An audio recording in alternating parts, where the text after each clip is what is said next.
Must get up. Okay.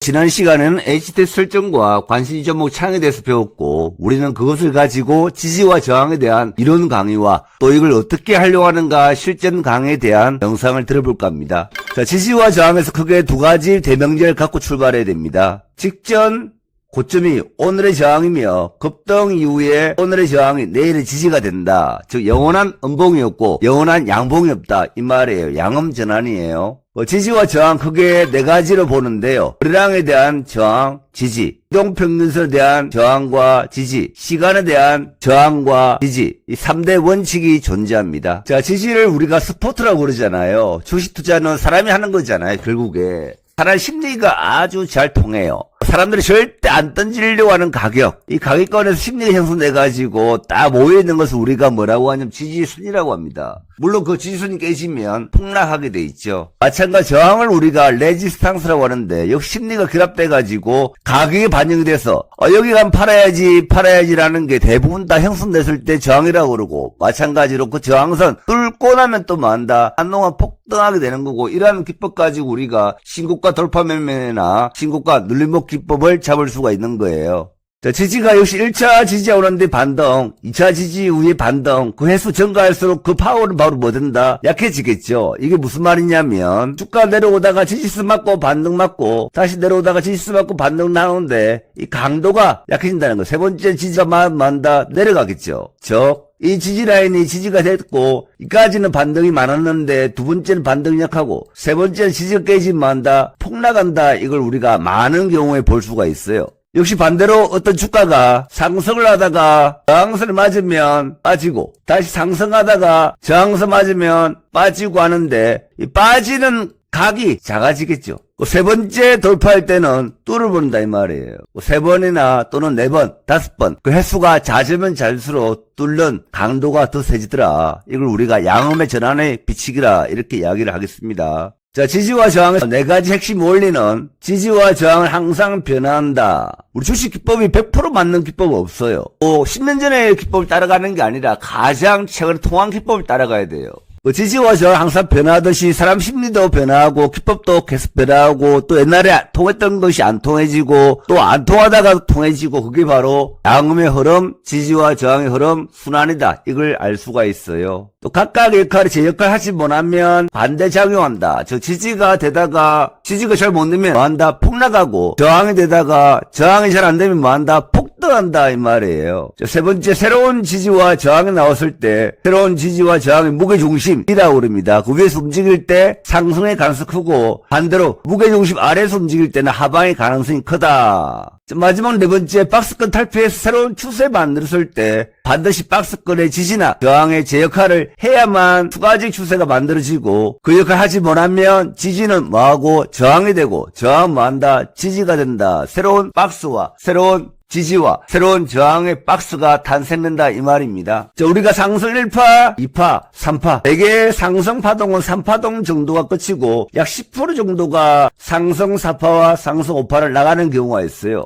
하락도 마찬가지로 하락 1파, 하락 2파, 하락 3파 끝이고 심한 것은 하락 4, 5파까지 나오는데 우리가 80%에서 90% 맞는 것을 따라가야 그게 바로 통계학이고 기법이지 않습니까? 80에서 90%는 상승 몇 파, 3파에서 끝나더라. 화면의 차트를 보시면 300에서 지지가 한 번 되고 두 번 되고 상방이 되니까 뭐하고 올라가고, 까만색 선이 300 이동평균선인데 저항을 한 번 맞고 두 번 맞고 세 번 맞았고 네 번째 만다 돌파가 되고 크게 올라갔고, 자, 300일 저항 맞고 두 번째 지지가 되고 상방 지지, 부딪히면 지지가 되면서 반등 줬고, 자, 고대지 컴바인도 상승 1파가 나왔고 상승 2파가 나왔고 상승 3파가 나왔기 때문에 고대지 컴바인 여기서 더 올라간다 생각할 확률은 10%밖에 안 되는 거죠. 즉 80에서 90%는 상승 1파, 2파, 3파 끝났으니까 여기서 다시 매수보다는 매도에 가담해야 된다. 이걸 우리가 알 수가 있어요. 자, 현대바이오가 상승 1파죠. 상승 2파죠.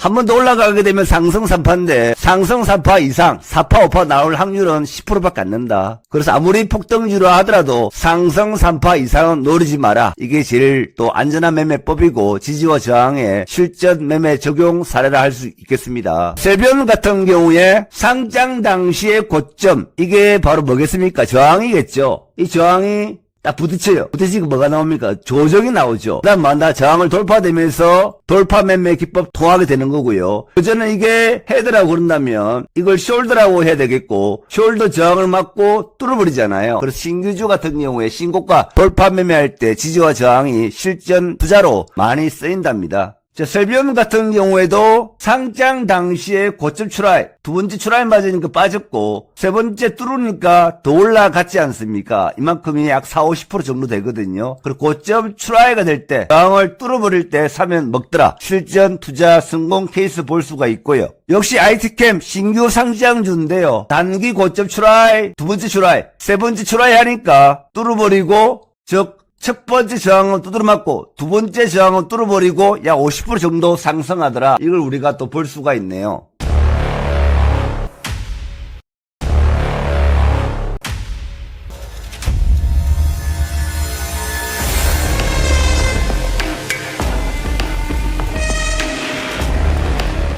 자, 그럼 지지와 저항의 네 가지 핵심 원리에 대해서 말씀드리겠습니다. 첫 번째 가격에 대해서 지지와 저항이 있어요. 두 번째는 거래량에 대한 지지와 저항, 세 번째는 이동평균선의 지지와 저항이 있고 마지막으로는 시간에 대한 지지와 저항이 있어요. 가격에 대한 지지와 저항이 뭐냐면 일별 주가에서 보통 판단을 하는데 우리 지지와 저항이 뭐예요? 결국 주식이라는 것이 사람이 하기 때문에 사람의 심리, 즉 오랜 기간 동안에 손해 장기 투자 전부 한 사람이 자기 본전가 오면 팔고 싶어 하고 또 장기 투자, 가치 투자하는 사람들이 수익 중이다가 외부적 효과로 주가 하락해서 자기 본전가 근처 오면 다시 또 물타기 하고 싶어 하는 것을 출발하잖아요. 여기서 지지가 출발하고 저항이 출발합니다.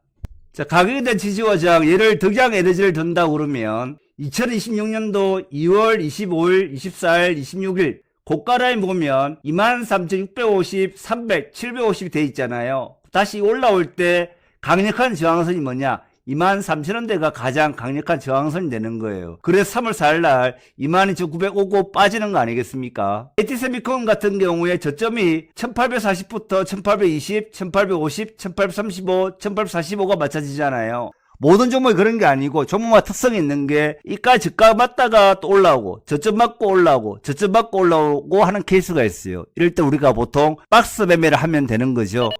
두 번째 거래량에 대한 지지와 저항이 있어요. 거래량 밀집 모여있는 구간은 쉽게 말해서 매물벽이라고 그럽니다. 이 매물벽이 다시 돌파되려고 그러면 강력한 호재나 또는 시장 상승의 외부적 효과가 있어야 거래량 돌파가 되지 않겠습니까? 그 직전 거래량 매물벽 돌파해야 더 올라간다 이거예요. 우리가 시세에 대해서 이야기 드린다고 그러면 사자가 많아지면 당연히 주가 올라가는 거잖아요. 1,000원에 매수를 한 사람은 주가가 2,000원 간다고 생각해서 주식 매수했을 것이고 1,500원 산 사람은 가령 2,500만 가면 팔려고 할 것이고 단타, 중기투자, 장기투자 각 시장 참여자들의 어떤 매물벽, 매수심리, 매도심리, 현금화 욕구 이런 게 반영되는 게 이동평균선 주가, 거래량이에요. 가령 시장에 10명이 참가자가 있다 가정한다고 그러면 10명 중에 9명이 주식을 가지고 있으면 살 사람 한 명밖에 없잖아요. 반대로 9명 모두 주식 가지고 있기 때문에 언제든지 9명은 현금화를 하려고 할 거예요. 그리고 주가가 올라가기 힘들겠죠. 반대로 시장에 9명 참여자 중에 1명만 주식 가지고 있고 9명이 모두 현금 가지고 있다 그러면 즉 예를 들자면 1997년 IMF나 2008년 서브프라임이나 또는 2020년 코로나나 이때 거래량이 바짝 말라있는 이 구간이에요. 그 팔 사람도 없고 살 사람도 없고 시장 참여자 약 90%가 다들 현금만 가지고 있는데 이때는 조금만 어떤 경제적 효과나 외부적 효과가 있으면 주가 올라가게 돼 있거든요.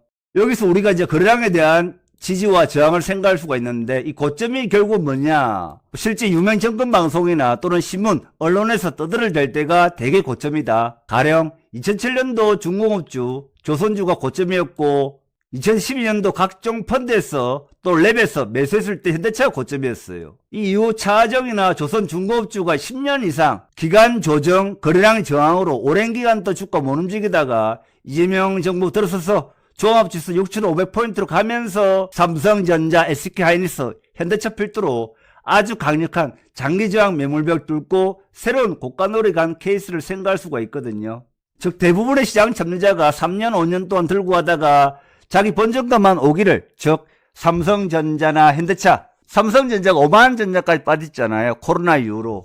그러다가 10만원, 12만원 올 때 대부분 투자가들이 틀렸습니다. 그 틀리고 나니까 그 가격이 바로 지지가 되면서 새로운 신고가, 신세계 영역으로 고가 노래하는 것을 예를 들 수가 있는 거죠. 자, 주식에서 사자는 사람이 많아지는 조건이 무엇일까요? 어떤 기업의 실적이나 그 기업이 가지고 있는 재료, 또 테마, 업황 등등이에요. 거래량이 모여있으면 지지와 저항을 이루는데 바닥권에서는 물량이 바짝 말라가지고 거래바닥 이루고 주가가 각종 재료와 테마 실적 등으로 급등세를 이룰 때 거래량이 모이게 되고 밀집하게 되는데 고점에 터진 거래량은 상당 기간 동안 매물벽으로 아주 긴 시간 동안 작용해서 다음 반등 시 이 라인이 첫 번째는 반드시 뭐한다? 저항을 맞고 물량 소화 과정을 거쳐야 된다 이 말이에요. 자, 현대차 케이스를 같이 한번 봅시다.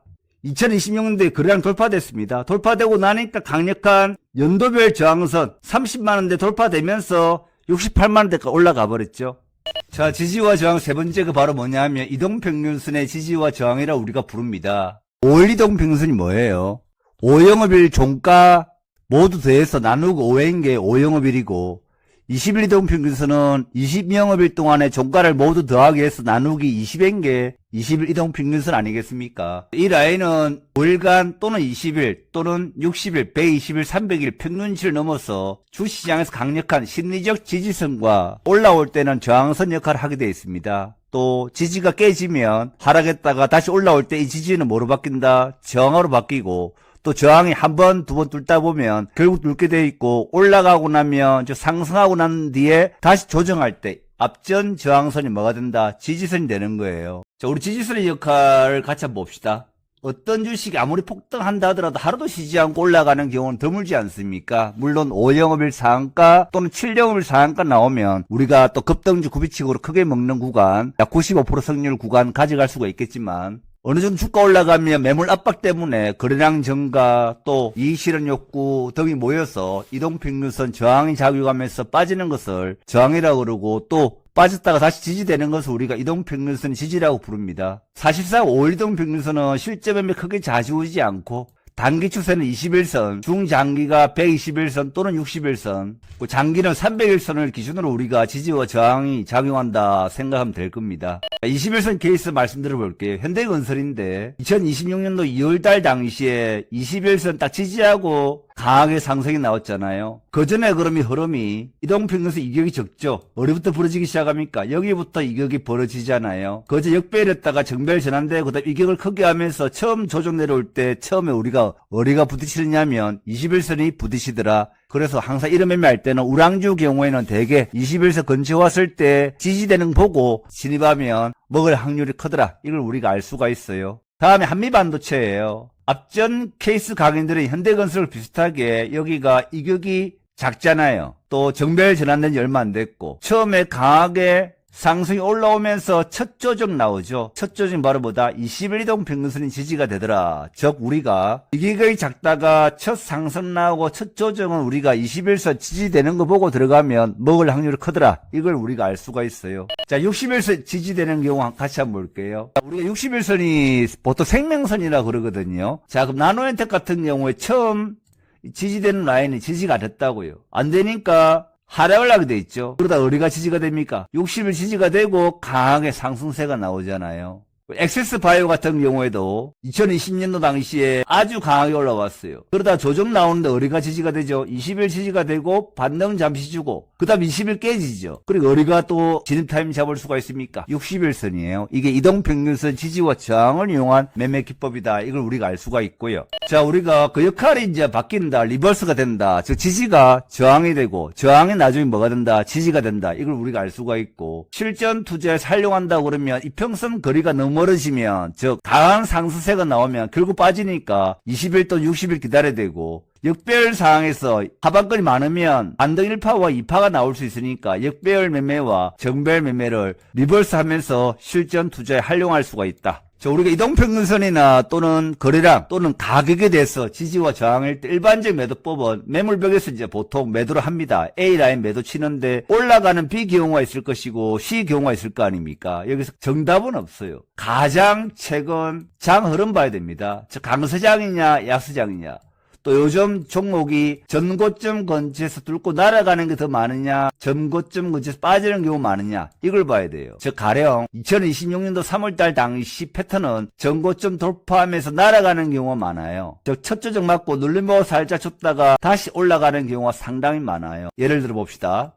자, HMX 같은 경우 한번 봅시다. 일봉 보시면 여기가 고점이었죠. 고점에 딱 부딪히죠.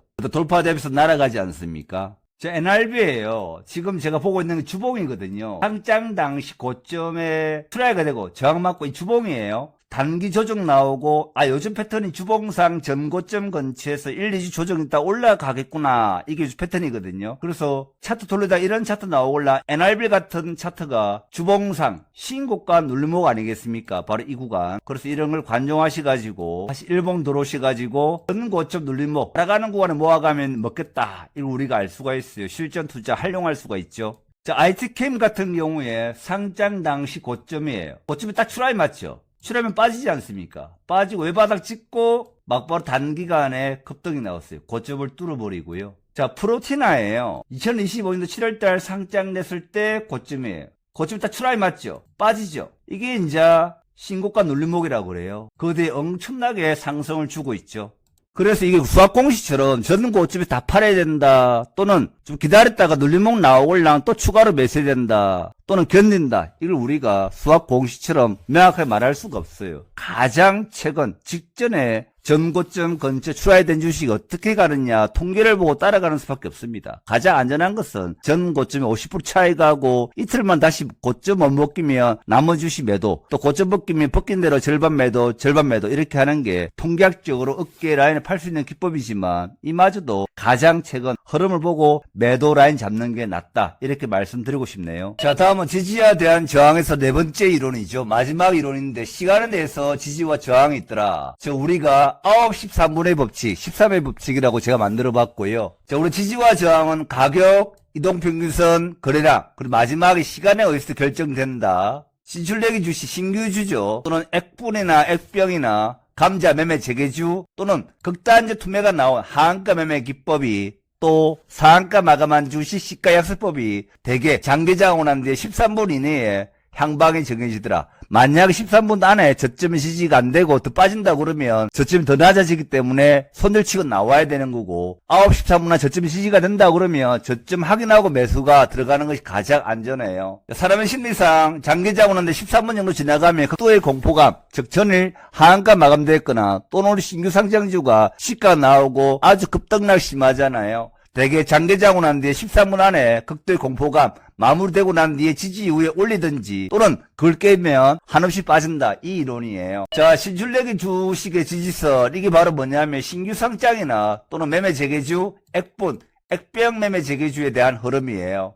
자, 화면에 보이는 것이 2026년 3월 6일날 상장된 S팀이에요. 시초가 얼마 나왔느냐? 3650원 나왔어요. 시가 찍고 막바로 코드롤 상한가 진입됐고 상장 유입한다고 그러면 42,350까지 팔 수가 있는 거고 이거는 시가가 제일 저가가 나왔죠. 다음은 K뱅크예요. K뱅크가 2026년 3월 5일날 상장이 됐거든요. 9시 1분에 저점을 맞추고 9시 10분 정도 돼서 8,600에서 9,800까지 상승한 흐름을 볼 수가 있고요. 이거 저점이 몇 분이었다? 9시 1분이 저점이었네요. 다음에 덕양에너젠인데요. 2026년 1월 30일 날 상장이 되었죠. 시초가가 21,050원, 저가가 2250원, 막바로 42,800원 이틀간 130% 정도 상승했습니다. 그때 분봉 볼게요. 자, 1월 30일 분봉을 보면 아래 꼬리가 살짝 나와 있죠. 시초가 나오고 딱 9시 1분까지 2250 빠지고 올라갔어요. 그래서 이것도 역시 몇 분이었다. 09시 13분 안에 저점이 만들어지고 급등이 나왔다. 자, 2026년 1월 21일 상장된 삼성스펙 13호. 시초가가 4,890원 나오고 저가가 4,245원 나오고 다음날에 9,300까지 급등했습니다. 역시 130%, 140% 급등이 나왔죠. 자, 삼성스펙 13호에 1월 21일 상장 당시의 분봉이에요. 주가 나오고 9시 17분까지 딱 쳐봤고 18분에 저점 만들어지고 그냥 계속 급등이 나왔어요. 또 앞전 저점 깨지지 않으니까 다음날도 크게 올라가서 4천짜리가 9천원까지 올라가 버렸죠. 자, 액면 병합이라고 그래요. 액병. 417원짜리가 액면가 200원짜리인데 병합에서는 액면가 500원 아닙니까? 곱하기 2.5로 이렇게 되겠죠. 주가에다가 417원 곱하기 2.5 하면 1042원이 기준가예요. 그런데 2월 20일 날 1275가 나오고 9시 7분까지 1269까지 빠지고 상한가 문 닫고 다음날 1695까지 갔고요. DGP 같은 경우에 2023년 6월 1일 날 감자를 해가지고 재개됐는데 시초가 5,800원 나오고 9시 3분 저점 5,760 나오고 다음날 7,450까지 간 케이스를 보여주고 있습니다. SGA라고 2024년 8월 23일 날 거래가 재개되었는데 시초가 417원 나오고 9시 17분에 340까지 빠졌다가 막바로 상한가 감고 다음날 679까지 간 흐름 보여주고 있고요. 자, 상한가 마감한 주 시시가 약세법. 다음 강의에서 제가 이 강의 말씀드릴 건데 유니테스트 같은 경우에 3월 5일날 상한가 마감이 되었어요. 시초가 19,500원 나오고 저가 18,700 9시 3분까지 빠졌다가 그냥 21,050까지 급등한 흐름 보여주고 있고요. 팩트 파이낸셜이 3월 5일날 상한가 33,000원 마감되었는데 다음날 3월 6일날 시초가 32,200원 나오고 9시 1분 32,150까지 빠졌다가 막바로 급등 36,450까지 그냥 15%가 10분 만에 급등한 케이스를 보여주고 있고요. 자, 유가 관련주 한국 앵커 유전 같은 경우에 상한가 마감돼서 237원인데 다음날 시초가가 얼마 나왔냐면 219원 나왔어요. 그리고 9시 2분까지 217까지 빠졌다가 그냥 장중 295원까지 급등했어요. 역시 상한가 마감한 주 시시가 약세법인데 저점이 9시 18분 안에 저점이 지켜져야 된다. S에너지가 3월 9일까지 상한가 2050까지 급등이 나왔습니다. 그런데 이게 3월 9일날 시간외가 1845원 마이너스 10% 막강 하한가였거든요. 그러면 상한가 마감한 주 시시가 약세법으로 분봉보 공략을 해야 되는데 9시 2분 저점 1748원에서 1975원까지 급등하는 모습 보여주고 있어요. 대충 10% 먹고 나가면 된다. 이런 통계를 보여주고 있네요. 자, 제가 통계 기법 가지고 엑셀 파일 만들어 봤습니다. 신규주 4일차, 5일차, 신규주 공식, 상마감한 시가 약세법, 최저가, 최고가, 고가 시간, 저가 시간 만들어 봤어요. 그리고 수익률 엄청나죠? 그래서 제가 하는 기법은 한 20개 정도 수익 나고 2개 정도가 실패하더라. 그리고 항상 할 때 고가 시간 저점 몇 시에 만들어지는가 보통 저점이 9시 13분 안에 만들어집니다. 물론 100% 아니고요. 한 95% 정도 또 90% 정도 만들어지죠. 우리 통계학적으로 10개 중 7개가 맞고 3개가 틀리면 그걸 우리가 기법이라고 그러고 통계라고 그러고 따라야 됩니다. 우리 주식은 수학 공식 절대 아니고 시장 상황마다 다르고 가장 최근 패턴을 따라가더라. 그걸 우리가 꼭 알아셔야 되겠다.